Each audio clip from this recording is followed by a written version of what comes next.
Hello, everyone. Thanks for joining us today for this special call with Tony Khan to discuss the upcoming AEW Fighter Fest shows and, of course, the historic All in London this Sunday at Wembley Stadium. So just a few quick housekeeping items in the interest of time and giving opportunity to as many people as we can. Let's try to keep your questions one part questions, not two-part questions. Let's try to keep the questions focused on the upcoming shows this week as well. And of course, as Robin mentioned, make sure your phone is unmuted now. So Tony's got a busy day. He's going to have a busy week. Let's go, Tony. Are you ready? And we're going to open it up for some opening thoughts, and we've got you to the top of the hour. Tony? Sounds great. Thank you very much, Jim. Thanks, everybody, for being here. This is the most exciting week in the history of the company. Certainly, it's going to be the biggest event we've ever had, and it feels like the biggest month ever for our business.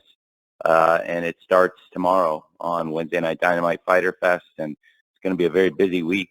I'll try to answer as many questions as I can, and I really just appreciate all of you being here. Thanks for doing this. And with that, Jim, please take it away.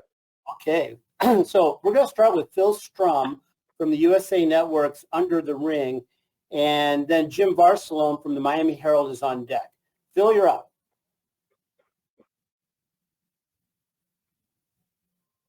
Hey, Phil. Hey, Tony, congratulations on Wembley Stadium and All In. What's happening in wrestling right now is just great to see, and in AEW for sure. I'm interested in learning if you felt Young Bucks versus FTR was ever in jeopardy, and if there was any discipline of Cash Wheeler following his arrest, and also just your thoughts on that match. Thank you.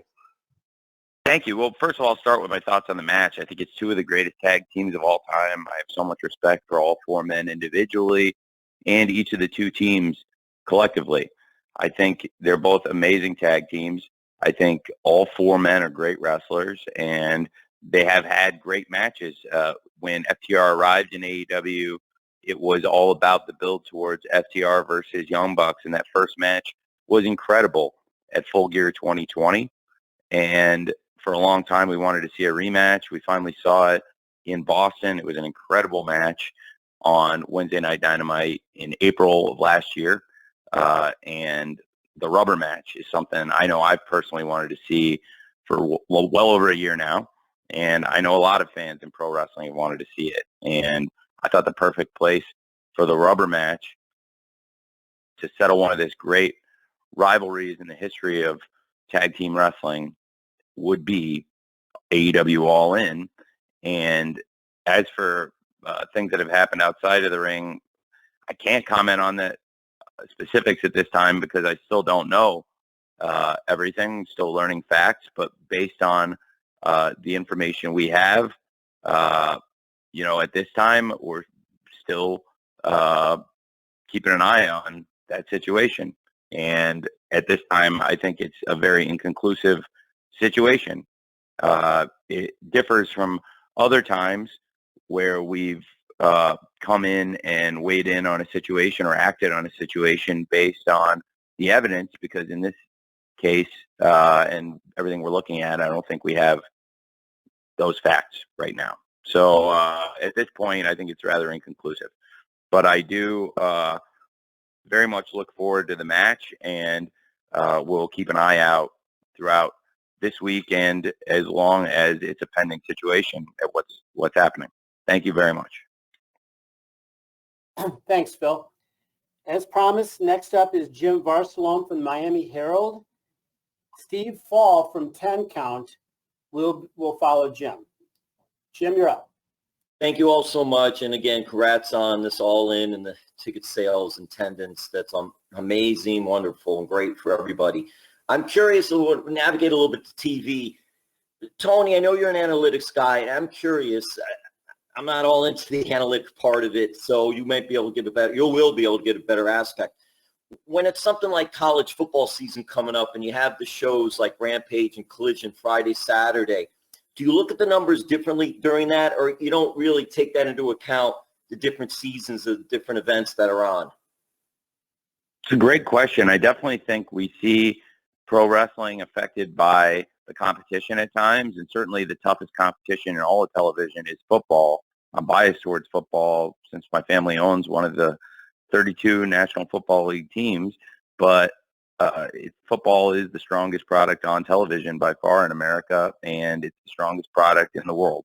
And it'll definitely have an effect on people competing with it. In our case, I believe we can do very well and hold in very strong against that competition. I also believe it'll bring more eyeballs to television on Saturdays, and there's going to be more people watching TV on Saturdays, and we can take advantage of that.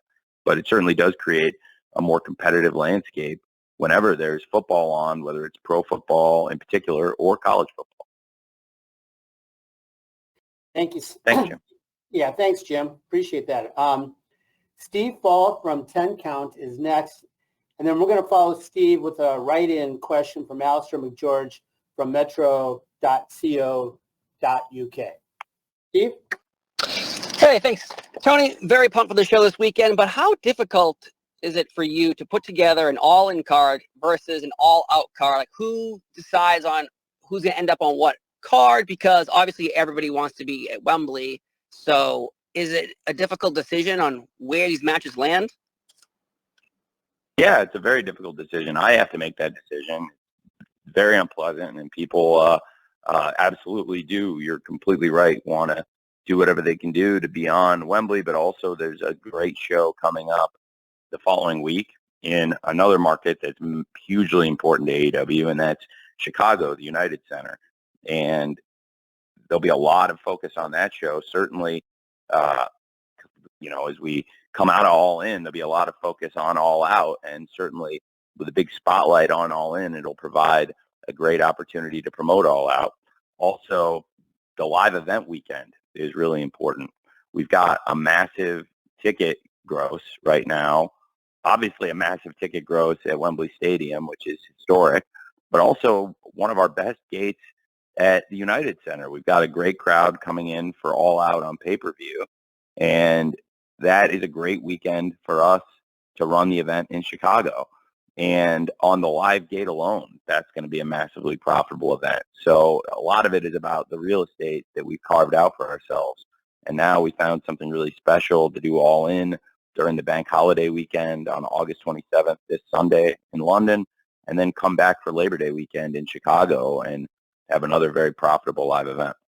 So I think there'll be people clamoring to be on All Out as well, but certainly the big priority right now and everybody's focus is All In, and it's with good reason because it's going to be a massive event, absolutely, this Sunday. Thanks, Steve. Thanks, Steve. I've got a write-in question here from Alistair McGeorge, which I'll give you in a minute, Tony, and then John Pollock from Post Wrestling will follow. Alistair McGeorge has a pretty simple question, Tony. What kind of a ticket update can you give us for the Wembley show this Sunday? Well, as of now, we have approximately 80,000 tickets distributed and a gate of close to $10 million. And it is historic. It is by far the biggest gate in AEW's history, and this will be the biggest crowd and the biggest gate in the history of pro wrestling in Europe. And that covers a lot of ground.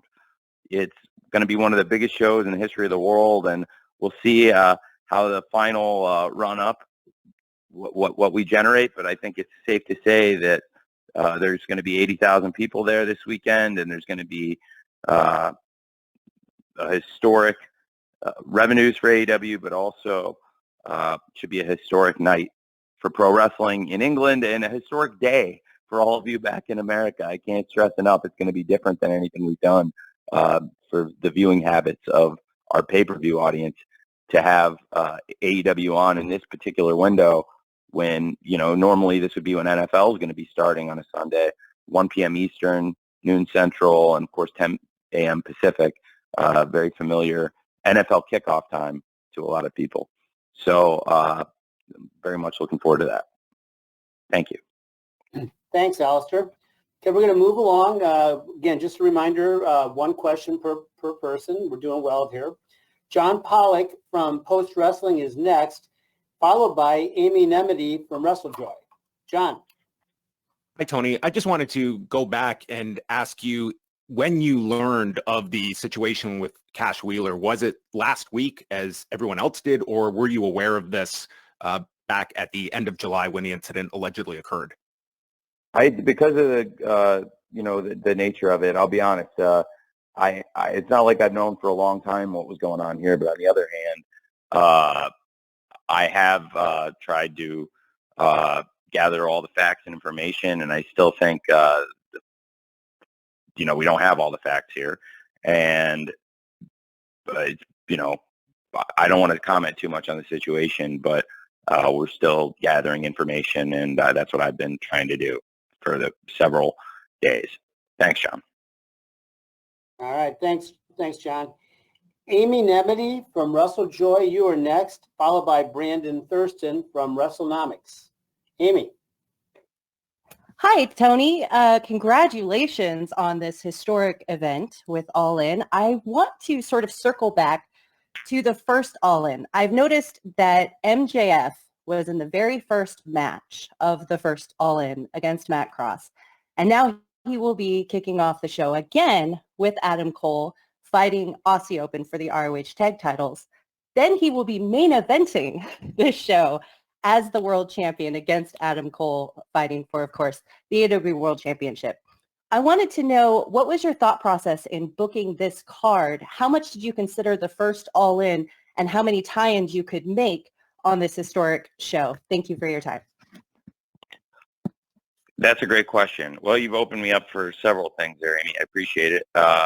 Well, I definitely was cognizant that MJF had opened the original All In, and he also was in the first match we ever had at the original Double or Nothing, the Casino Battle Royale that he was featured in and involved with Hangman Page. And there was, of course, MJF on the original All In. We also, as we approached this card, absolutely took that into consideration. But really, I felt like MJF Adam Cole is one of the best stories we've ever told, maybe the best story we've ever told on television. And people are very, very excited about it. People want to know what's coming next with Adam Cole and MJF. And absolutely, that has been our focus as a main event. And I was cognizant of MJF's history with All In, and even before there was an AEW, his involvement with that show. There are definitely some callbacks, to the original All In. I've tried to utilize the footage and video packages and referenced it when I first announced the event would be coming to Wembley Stadium. And in addition to using some of those video and referencing the history of the original All In, we've been using the Is All In graphics when we make an announcement that somebody is going to be participating on the card, or if it's multiple people, that they are all in. And I think people have enjoyed seeing that retro feel. I have taken some amusement as people have wondered why the Elite would be in a trios match on All In when the main event of the original All In was a trios match that featured great wrestlers, and we have another Elite trios match with Kota Ibushi in it, and top members of the Elite faction in a trios match. And I thought that was kind of fun because that was also something from the original All In. Absolutely very excited about the card, and there's some great tie-in to the original show. So many people who participated on the first event are going to be a part of this event too. And I was there 5 years ago, and it was a very influential event in pro wrestling. And when I purchased Ring of Honor, one of the things I was very excited about was to own that video in our library now as well. And I'm sure that this event, this coming Sunday, will not only live up to the expectations of the original All In, but take that name, take everything that was built that day, and take it to the next level. Thank you, Amy. Brandon Thurston from WrestleNomics, you are next. Chris Mueller from Bleacher Report, you are on deck. Brandon. Hi, Tony. Thanks for your time today. Hey, Brandon. looks like All In is going to be among the highest attendances ever, maybe both in terms of paid attendance and total attendance. And as I'm sure you know, there's a lot of controversy around the two shows, at least that you're in the neighborhood of now, WrestleMania 3 and WrestleMania 32. I was wondering if you would be willing, after the show is done and all the tickets are sold, if it does set the record, would you be willing to make the ticket audit or other records available to the media just to minimize the controversy that it feels like is going to be inevitable after the show? I am not sure. I've never been in that position before. So what would WWE, I'm sorry to follow up my question with a question. Brandon, what would WWE do in my position? They would put out a press release and with a number that may include ushers and ticket takers and personnel and things like that. Okay, I'm not sure what I'm going to do yet, but it's fun being in this position for the first time ever. So I'm just wondering. Well, I'll have to take it all into account, and we'll definitely be doing a very thorough audit of the building, and I will get you guys as best as I can, an accurate number as I always do, and I've never been in that particular position before to do that math, so I look forward to announcing an accurate number, and I'm not sure how long it'll take us to come up with it, but I'm very excited to have a good number for you guys on Sunday, and hopefully it'll be a historic number that we can all get excited about. But honestly, whether, wherever it falls, I think it's going to fall certainly as one of the most successful events ever. And, it's not about really nickel and diming. I think it's about packing the stadium, which we have done. And it's a very, very important milestone for us. So I'm very pumped up for it wherever it falls. Thanks, Brandon. Thank you, Brandon. Chris Mueller from Bleacher Report, you are next. Stephanie Chase from Digital Spy follows Chris. Chris? Hey, Tony. Hey, so with Wembley being such a big success already before it even happened, it has to kind of pique your interest in doing international pay-per-views more often. So I'm kind of curious if you had other countries on a list maybe that you're already kind of scouting for future events. Well, it's a great question. We have AEW on in 150 countries around the world now, so there's definitely more opportunities for international events, and this will be a great learning experience for us. We did Forbidden Door in Toronto, which is obviously a lot closer to America. So the logistics were complicated, but they weren't nearly as complicated as what's happening right now, where you've got a good percentage of the AEW production team is not going to be at TV this week. They're going to be in Georgia making it happen. And I'm sorry, excuse me, they're not going to be in Georgia this week. They're going to be in London making it happen. And while we're putting the TV together in Georgia, we're going to have a good percentage of our team in London assembling the set and loading in to Wembley.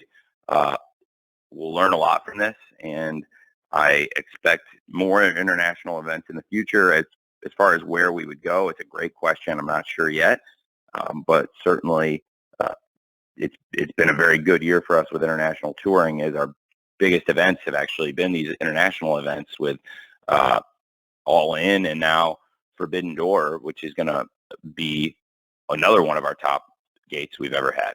So it's definitely something we want to keep doing, and for a young company like ourselves that launched in America, but launched with a great TV partner overseas in ITV in the UK in particular, this is something I've wanted to do for a long time, and I think the strength of the TV partnership in England that we've implemented from the very beginning before we ever launched helped put us in this position because of the power of ITV in the UK.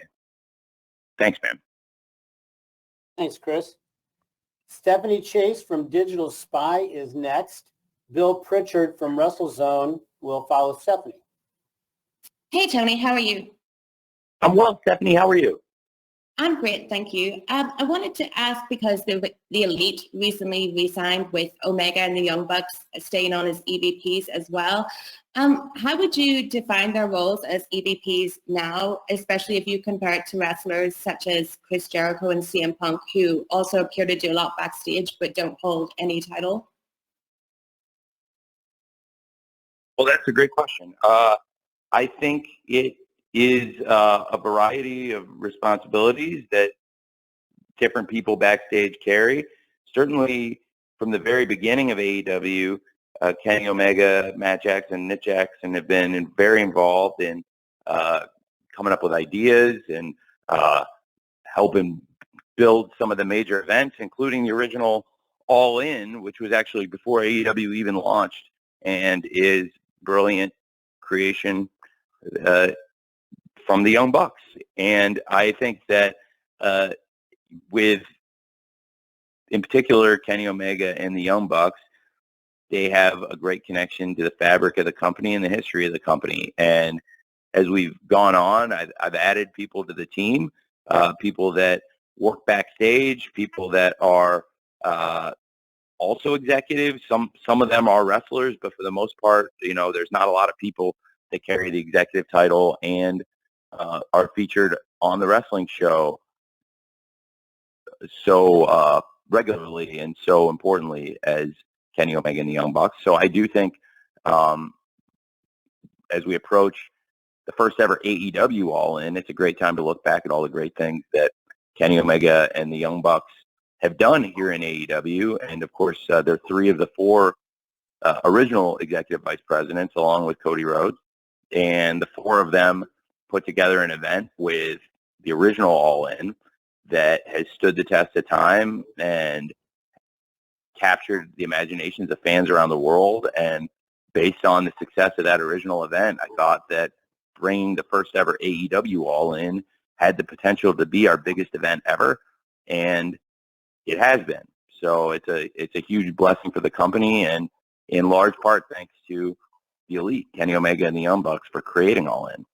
So they're still a huge part of the company, and very excited to have them participating in All In 5 years later.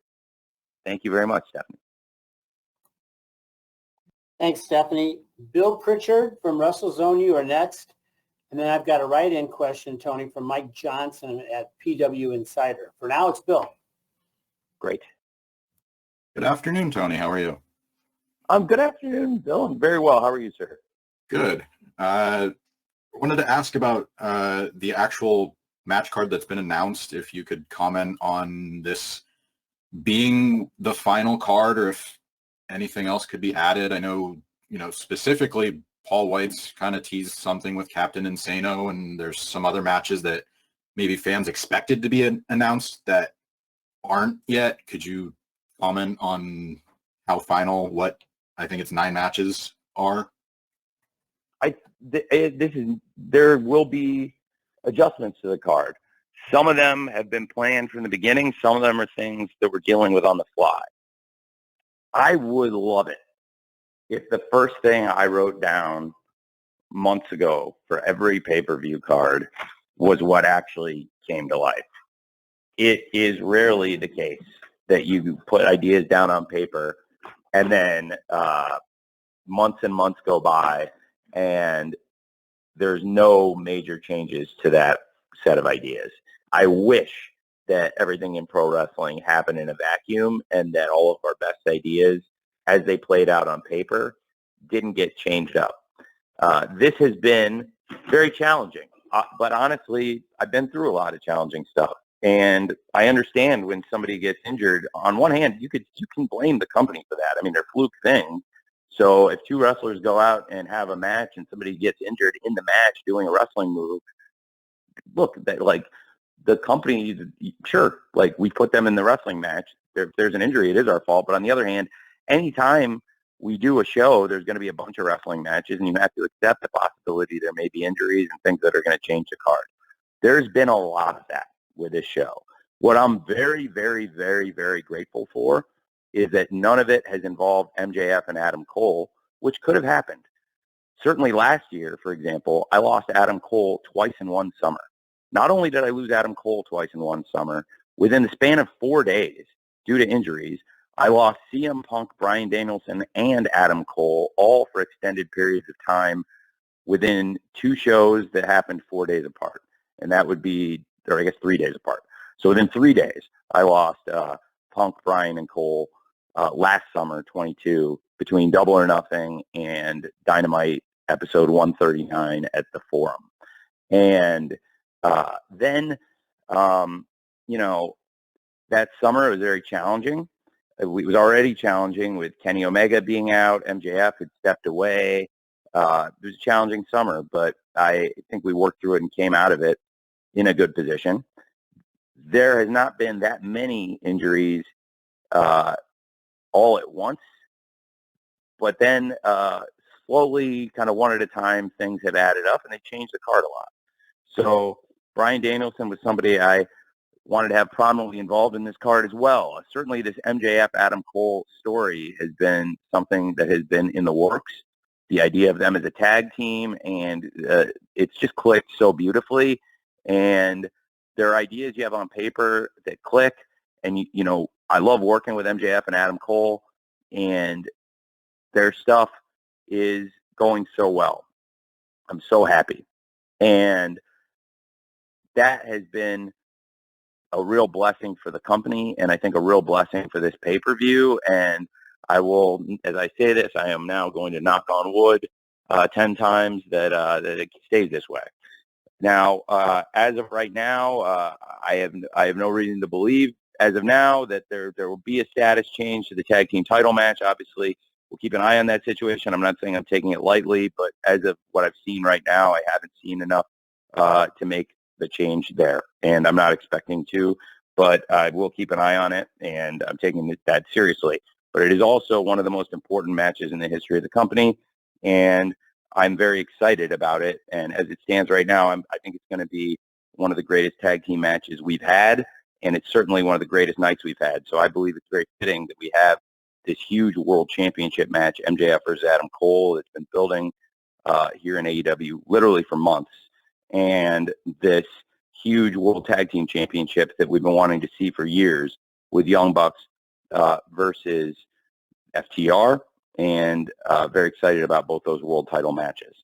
Then there's been a lot of other changes throughout the card. Bryan Danielson, who is such an important part of AEW, I had figured in to be in one of the main matches on this show. And losing Bryan Danielson to any wrestling company at any point in history is going to be just very challenging, as it was when we lost him in the past. It's to a completely different injury and really a fluke thing that happened in Forbidden Door that nobody could have predicted. And it's nobody's fault. And then we lost two of our top British stars, Jamie Hayter and Pac, who I wanted to both be very prominently involved in this show.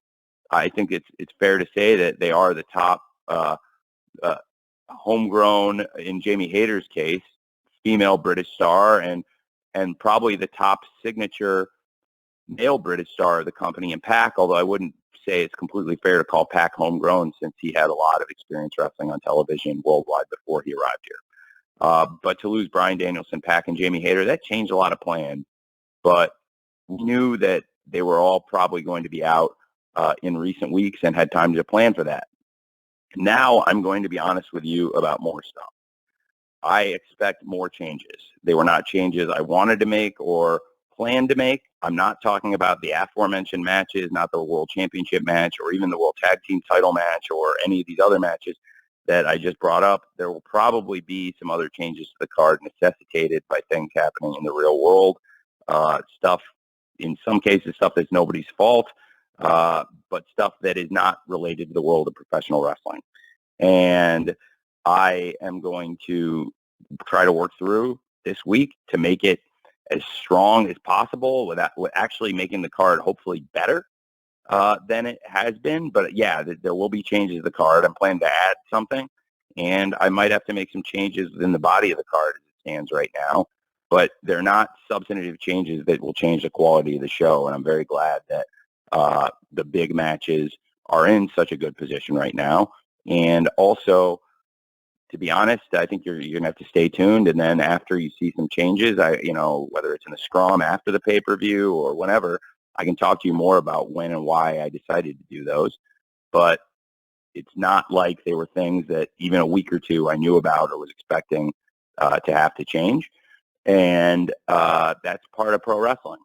I've seen some people talking about the way the the way the show's been built, and I think a lot of people would agree that MJF and Adam Cole, the main event from the very beginning, has had a lot of attention by design.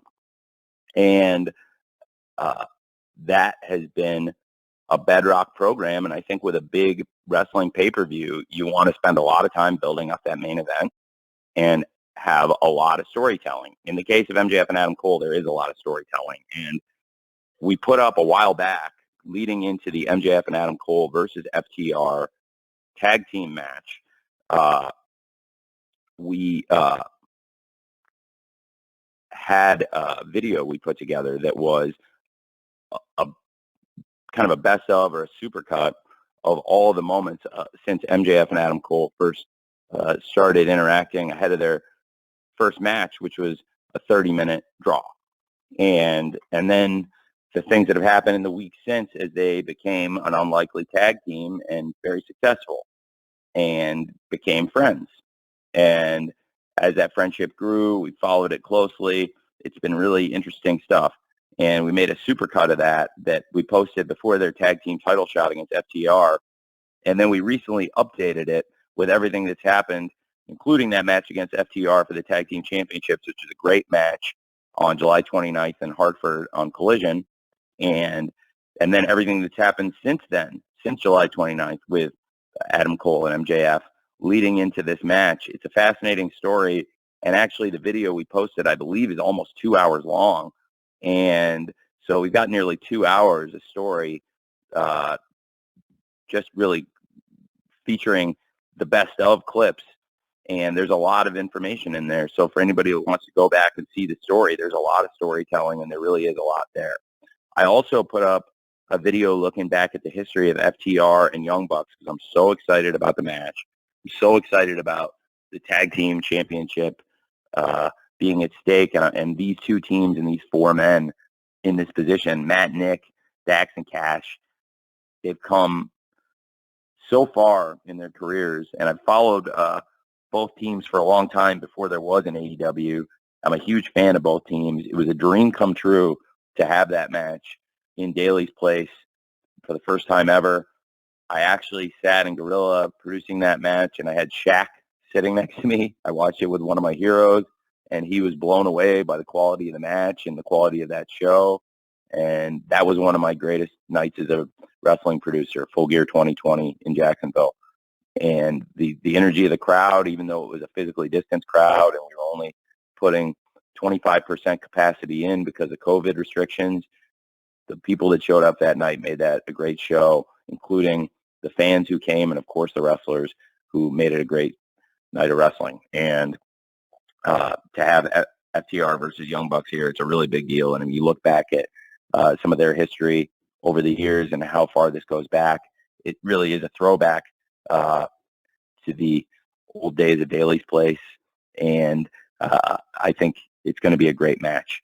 Then, in addition to those history videos we posted with FTR and the Young Bucks and with Adam Cole and MJF, we posted a look at the history with Swerve and Darby Allin. I don't know if they posted it yet. I'm not sure if they have. I actually asked them because I asked for these videos myself, and I had them made to show people some of the storytelling we've been doing. And, so people, in case they missed a week here or there or missed a step in the story, they can catch it. I actually asked them to go back a little further and do an extended cut of the Darby and Swerve, because their story really even goes back to last year when Swerve first came into AEW. He wrestled Darby in an Owen Hart qualifier. We established their friendship with each other. They were involved in the Casino Battle Royale, and it was the first time we saw Swerve with a little bit of questionable character, as albeit it's every man for himself, but he threw out his good friend Darby Allin from behind. Then in the first ever Royal Rampage, he tried to do it again, and Darby caught on, and Darby swerved the swerver this time. And so it showed, I think, they have an interesting friendship and a dynamic that goes pretty far back here in AEW. And it picked back up recently this year in the Blind Eliminator Tag Team Tournament when Orange Cassidy and Darby Allin advanced over Swerve and his former partner Keith. And it was a great match, and it reignited things between Darby and Swerve in a major way. And then Swerve ended up costing Darby and Orange their match in that tournament, and it's led to a lot of interesting stuff in recent weeks between Darby and Swerve. And I really feel like those two are the focus, Darby and Swerve. But we've added a lot of interesting characters and built an interesting story along the way involving the Mogul Embassy, Nick Wayne, and Sting. And but Darby and Swerve have a lot of history, and I want people to see that.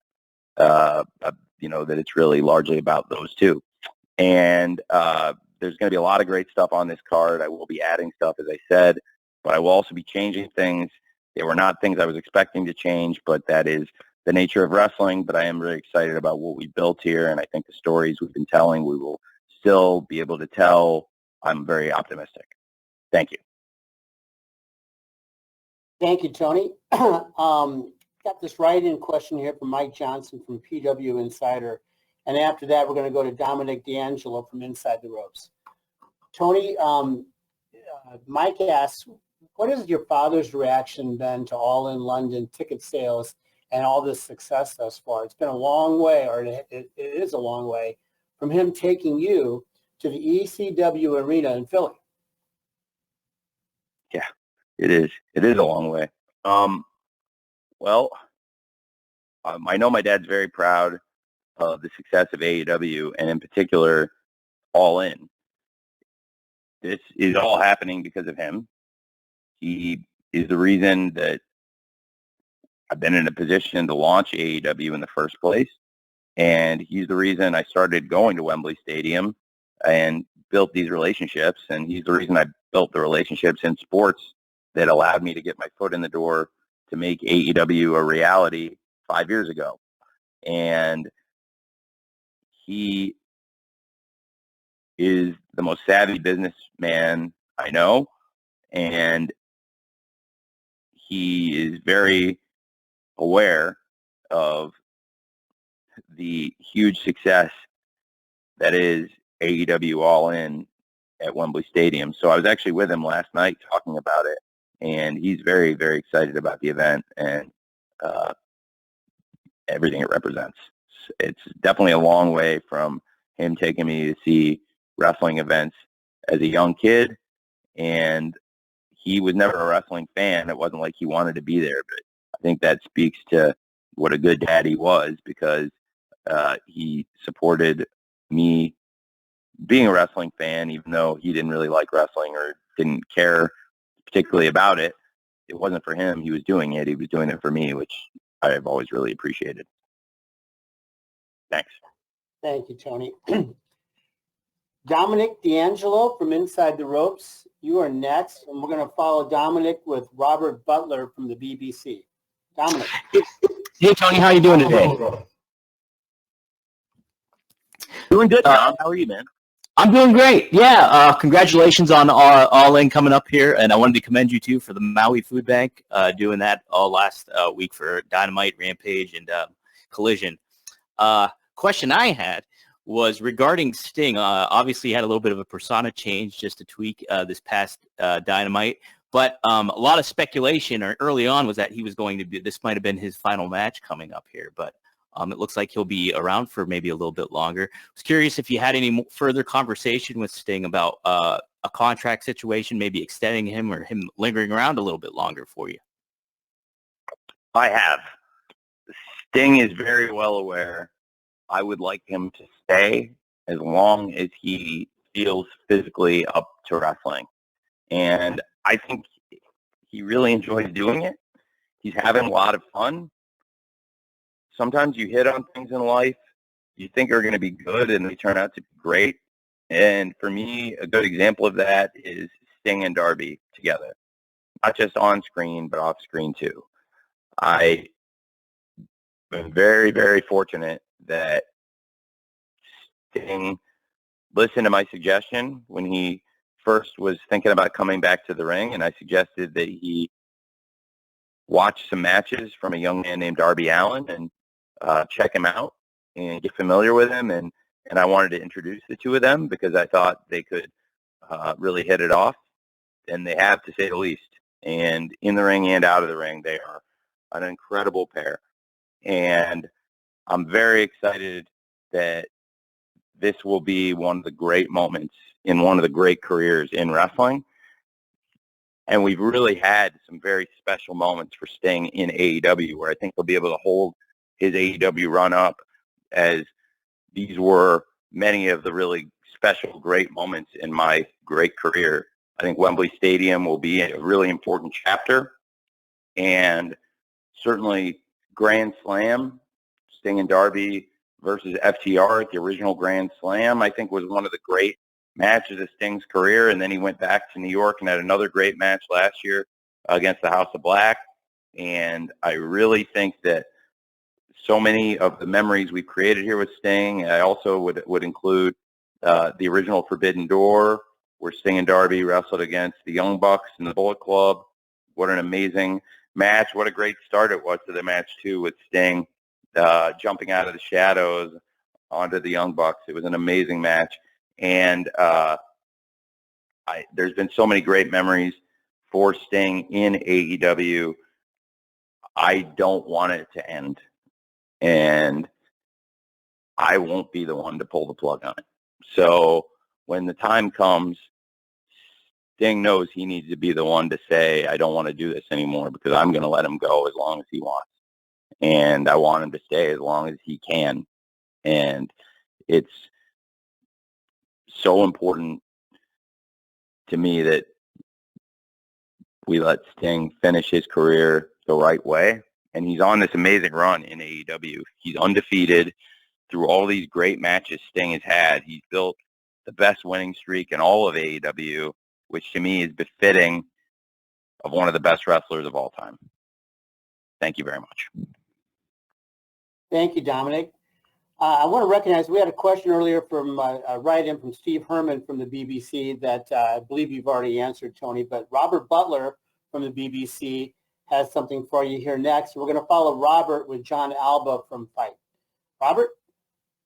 Yeah, thanks very much. I'm sure you're aware of how excited everyone is over here in the UK for this show, Tony. Everyone's so pumped for it. I just wanted to talk about Saraya and the impact she's had on the company, and also the fact that she's got this incredible family from just up the road from Wembley Stadium in Norwich, and I know they're going to be there, and her brother Zach has already been part of AEW television, and I know he's doing all he can to get that big break in America. So talk to us about Saraya and her family's impact on the wrestling world.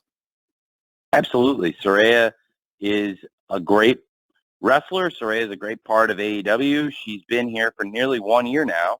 And certainly today, as it stands, this is the biggest moment of her AEW run. And I think it's a big opportunity in her career, one of the biggest. And Saraya's had a great wrestling career. It's been documented, obviously, on film and in print, and it is the stuff of legend. She's part of a tremendous wrestling family. We're excited to have them as part of the event. Just up the road, maybe a little, I think Carroll Road is quite a drive from Wembley Stadium, as I recall. But nevertheless, it is a drive. It's drivable. And I love Wembley Stadium very much, but the place Saraya is from is lovely as well. I think Norwich is great. I've visited Carroll Road. I've gone with Fulham there, and it really enjoyed it, and enjoyed meeting Delia Smith and Stephen Fry and all the people there. And they have a very nice group of people at the football club as well. It's a great town. Saraya is an amazing story. She's an amazing person, and she's got a great group around her. I think very highly of Saraya and Ruby Soho and Toni Storm, who's also part of this big four-way match for the Women's World Championship that Toni Storm has held twice. And it's a very interesting dynamic what's happening with Saraya and Toni now. And to have the two of them in there, along with two former world champions in Dr. Britt Baker, DMD, and Hikaru Shida, who are arguably the two most successful women's wrestlers ever in AEW. It's a great group. It should be a great match, and certainly there'll be a lot of Saraya's friends and family and fans in the stands on Sunday at Wembley Stadium. Thanks, man. Thank you, Robert. John Alba from Fight, you are next. John will be followed by Michael Shalik from SE Scoops. Hey, Tony. Thanks, Jim, for the time. Thank you, Tony, for the time as well. Congratulations on the big events coming up these next couple of weeks. You have been really vocal, Tony, the past month or so about the streaming potential for AEW in the future, specifically as far as Max is concerned. And I'm sure that leveraging a show like All In into further distribution would be something you guys would have interest in. I'm curious, from your discussions with Warner Brothers Discovery, what lens do they view AEW through as a property? We've heard reports that they're going to repurpose Bleacher Report for the Max platform as a tier. Do they view AEW as a sports-centric program, or does it fall in a different category? I believe we do fall in with sports. We're a very, very prominent live sporting event. We do tremendous ratings. You may have seen a press release that Warner Brothers Discovery put out yesterday afternoon publicizing the success of AEW Dynamite Fight for the Fallen, which was the #1 show on cable in multiple demographics, and among young men was the #2 show on all of television, including network. And Warner Brothers Discovery very excited about the potential of AEW. In the past year, I've been very fortunate to get to spend time with Mr. Zasloff, and Mr. Zasloff is really excited about AEW. I will take it a step further. I saw Mr. Zasloff over the holidays with my father, and I walked up to him and introduced my father to him, and the first thing he said to my dad is, "Your son is effing killing it." So I was very pleased with that and proud of that, and always nice when your boss tells your dad that you're doing a good job. And I believe it's true. I think we're doing a great job, and Warner Brothers Discovery is very pleased with the work we're doing, and I'm just glad that Mr. Zasloff likes what we're doing. I think that bodes really well for everybody at AEW and the future of the company, and hopefully good for the wrestling business to have one of the most powerful people in entertainment taking notice of what we're doing, paying attention doing it, and trying to create opportunities for us. Thank you. Thank you, John. Okay, we've got time for two more, and we're going to go with Michael Shalik from SE Scoops, and we're going to close with Lee Stewart from Liverpool Live Radio. Michael.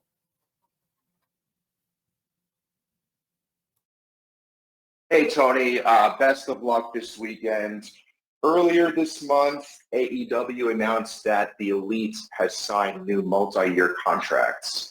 Mark Henry later stated on a radio appearance that Kenny Omega signed for 4 years. So please, you can correct me if that's incorrect. But my question is, did the Young Bucks and Hangman Page re-sign for the same length of time, 4 years?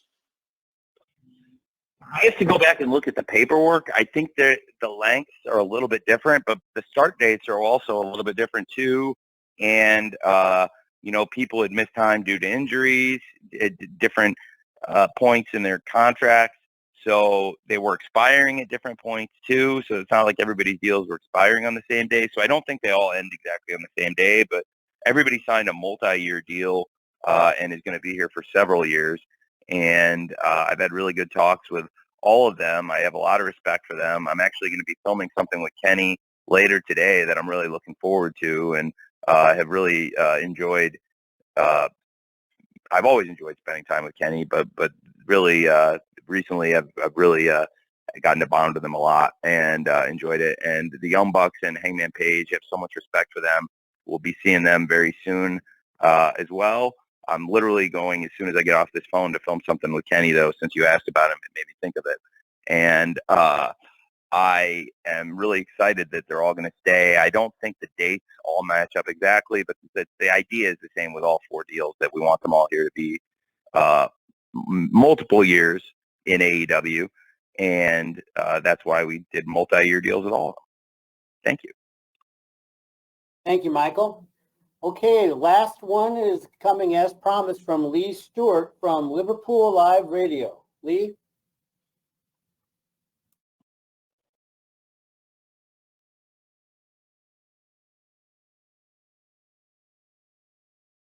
Lee, you need to unmute your line.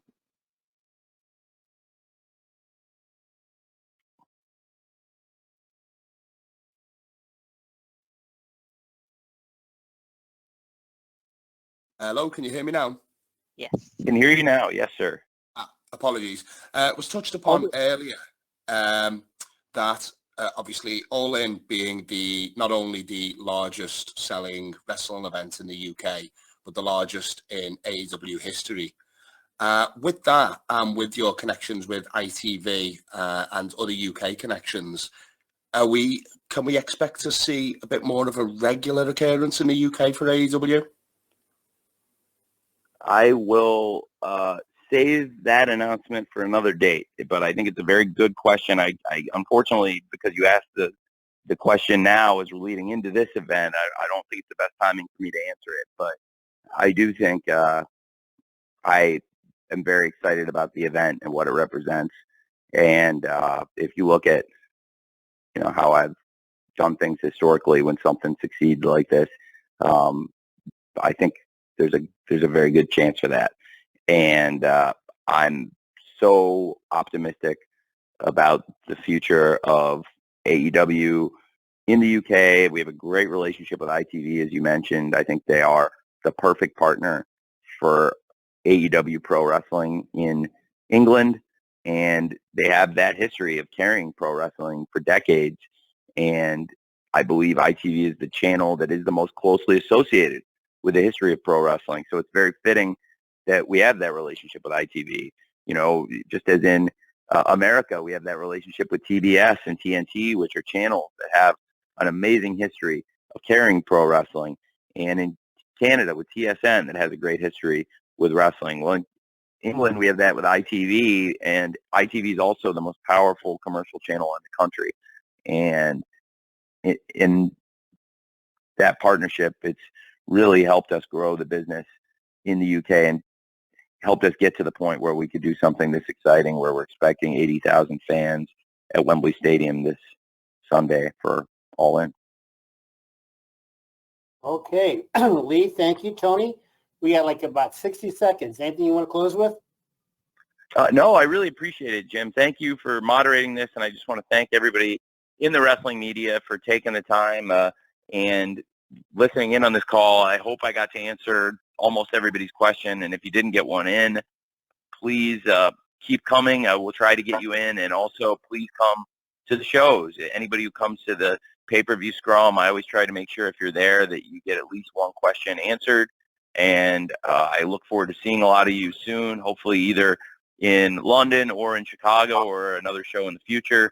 As I mentioned, there will still be some changes to the card, but the substance of the card and the essence of the card will not only remain intact, but I think they will get better in the days to come as a result of necessitated things I will do. And I know we're all really looking forward to the show. I in particular are looking forward to MJF versus Adam Cole, FTR versus Young Bucks, and hopefully one of the best nights of pro wrestling in the history of AEW. Thank you very much. I know that we've had a lot of great shows. This is going to be unlike anything we've ever done. I believe in addition to a great night of pro wrestling, this will be the most memorable night overall as a company that we've ever had, and it may stand the test of time as the one people always point to, and it wouldn't be possible without all of you.